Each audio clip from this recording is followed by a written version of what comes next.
আসসালামু আলাইকুম। আমি বিনাস রেসিপি থেকে আপনাকে সবাইকে স্বাগতম জানাচ্ছি। আজকে আমি তৈরি করব মিষ্টি কুমড়া দিয়ে গরুর মাংস। অবশ্যই এই তরকারিটা আমি রান্না করেছিলাম ঈদুল ফিতরের দিন সকালবেলা, রোজার ঈদের সকালবেলা পাতলা খিচুড়ির সাথে খাওয়ার জন্য আমি এটা তৈরি করেছিলাম। এই তরকারিটা রুটি পরোটার সাথে খেতেও ভীষণ ভালো লাগে। এখানে আমি জিরা টেলে গুঁড়ো করে নিচ্ছি। জিরা টালা গুঁড়োটা অবশ্যই দিতে হবে, খুবই চমৎকার একটা স্মেল আসে। আমি এখানে জিরাগুলো টেলে গুঁড়ো করে একটা বয়ামে ভরে নিলাম, জারে ভরে নিলাম। আমি সবগুলো দেবো না, আমার পরিমাণ মতো আমি দেব। মিষ্টি কুমড়াটা আমি কেটে নিলাম, খোসা ছাড়িয়ে কিউব কিউব করে কেটে নিচ্ছি। আপনারা আপনাদের পছন্দ মতো টুকরো করে নেবেন মিষ্টি কুমড়া। অবশ্য মাংসের তরকারিতে আমরা এরকম কিউব কিউব করেই কেটে দেই।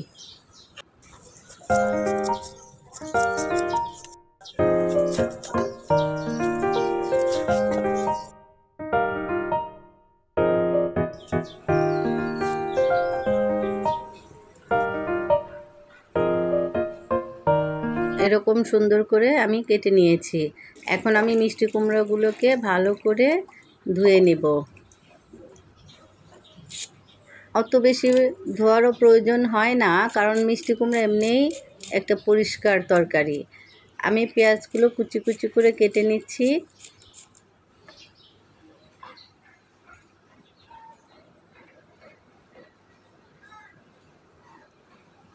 এখানে 1.5 কেজির মতো গরুর মাংস আছে। মাংসগুলো আমি খুব ভালো করে ধুয়ে নিয়েছি। তারপর এখানে আমি সব মশলাগুলো দিয়ে দিব মাংসের মধ্যে। কিছুটা তেজপাতা, দারুচিনি, এলাচ দিয়ে দিলাম। আর 4-5 চা চামচের মতো হলুদের গুঁড়া, 5 চা চামচ আদা রসুন বাটা, আর 6 চা চামচ মরিচের গুঁড়া আমি দিয়ে দিলাম। তারপর আমি প্রয়োজন মতো তেলও দিয়ে দিলাম, আর কিছুটা পেঁয়াজ কুচিও দিয়েছি। এখন এতে আমি সামান্য পানি দিয়ে দিলাম, লবণ দিয়ে দিলাম কিছুটা। তারপর এগুলো আমি হাত দিয়ে ভালো করে মাখিয়ে চুলায় বসিয়ে দিয়েছি। এখন মাংসগুলো আমি ভালো করে কষিয়ে নেব। মাংসগুলো আমার কষানো হয়ে গিয়েছে। এখন এর মধ্যে আমি সামান্য একটু পানি দিয়ে দিব মাংসটা আরেকটু সেদ্ধ হওয়ার জন্য। একদম 100% সেদ্ধ হওয়ার আগেই আমি মিষ্টি কুমড়োর টুকরোগুলো দিয়ে দিব। এখন আমি নেড়ে চেড়ে মাংসটা বসিয়ে রাখবো কিছুক্ষণ সেদ্ধ হওয়ার জন্য। এখন এর মধ্যে আমি মিষ্টি কুমড়াগুলো দিয়ে দিয়েছি। তারপর আমি সামান্য একটু কষিয়ে নেব ভালো করে, যেন মিষ্টি কুমড়ার টুকরোগুলোর ভেতরে মশলাগুলো ভালো করে ঢোকে।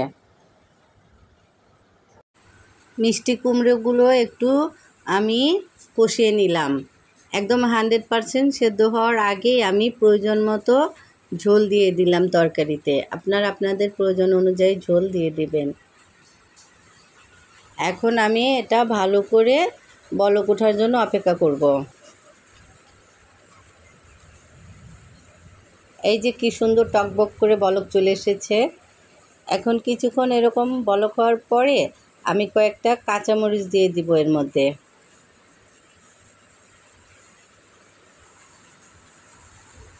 তারপর এর মধ্যে আমি কিছুটা চিনি দিয়ে দিলাম। আপনারা আপনাদের টেস্ট অনুযায়ী একটু চিনি দিয়ে দিবেন। আসলে মিষ্টি কুমড়া আর লাউর তরকারিতে আমরা একটু চিনি ব্যবহার করি, আপনারাও করে দেখবেন, তাতে স্বাদ দ্বিগুণ বেড়ে যায়। এখানে আমি কিছুটা জিরা গুঁড়ো দিয়ে দিলাম। যে জিরাগুলো আমি তেলে গুঁড়ো করে রেখেছিলাম সেটা আমি প্রয়োজন মতো দিয়ে দিলাম। সবগুলো কিন্তু দেই নেই, দেখতে পাচ্ছেন। এখন আর একটু বলক আসার জন্য ঢেকে রেখে দেবো, চুলাটা একটু কমিয়ে। তারপর এই যে ব্যাস তৈরি হয়ে গেল আমার খুবই সুস্বাদু আর মজাদার গরুর মাংস দিয়ে মিষ্টি কুমড়ার তরকারি। আশা করি আপনাদের সবার ভালো লাগবে। আপনারা অবশ্যই একবার হলেও বাসায় এটা ট্রাই করে দেখবেন। এটা কিন্তু আসলে পাতলা খিচুড়ি বা ঘন খিচুড়ি এবং রুটি পরোটার সাথে খুবই অসাধারণ চমৎকার একটা তরকারি খাওয়ার জন্য। আপনারা খেয়েই দেখুন কতটা ভালো লাগে। একবার খেলে বারবার খেতে মন চাইবে। আর যারা না খাবেন তারা তো মিস করবেনই। অবশ্যই এটা ট্রাই করে দেখবেন। আশা করি ভালো লেগেছে। Thanks for watching.